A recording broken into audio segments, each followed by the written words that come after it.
Leur fils a disparu le 8 juillet et c'est presque 2 mois plus tard qu'ils sortent du silence. Colombon et Marie, les parents du petit Émile, 2 ans, se sont exprimés. Ils évoquent leur enfant, leur douleur et surtout leurs espérances. Colombon et Marie, les parents du petit Émile, ont reçu les journalistes de famille chrétienne dans la cuisine rustique de leur maison, aux côtés des grands-parents maternels d'Émile.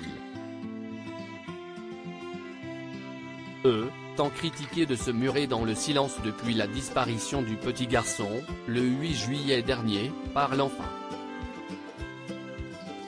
Submergés par le chagrin et l'angoisse, ils continuent néanmoins d'espérer.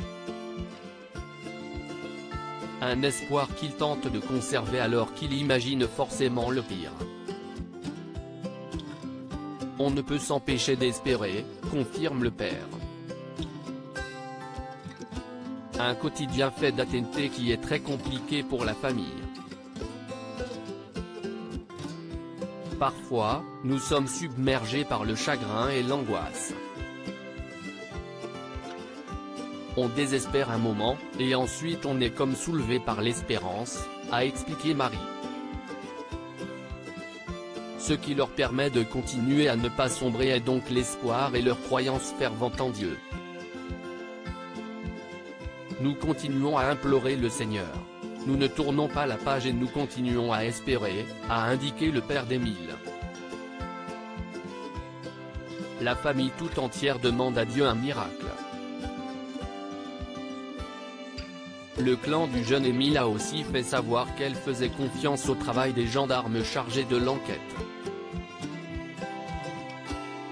Depuis le début, ils ont fait preuve d'un grand professionnalisme et de beaucoup d'empathie, indique-t-il.